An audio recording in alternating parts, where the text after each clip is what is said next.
شويه حوارات قبل ماتش القمه.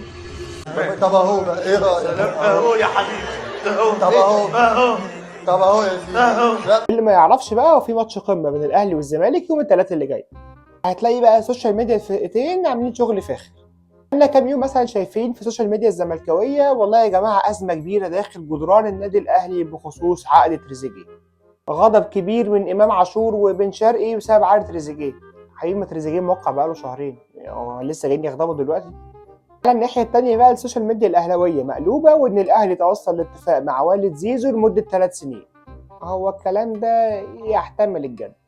زي ما قلت في فيديو قبل كده ان الاهلي قال لزيزو ووالده احنا مش طرف في خناقتك مع الزمالك، خلص نفسك مع الزمالك وتعالى نتكلم ونتفاوض. عداني العيب في الحكايه دي. ده انت عداك العيب وازح وطار. وبرضه مش هندفع الارقام اللي مبالغ فيها اللي بتطلبها من الزمالك، احنا لينا سقف الرواتب مش هنستغنى عنه.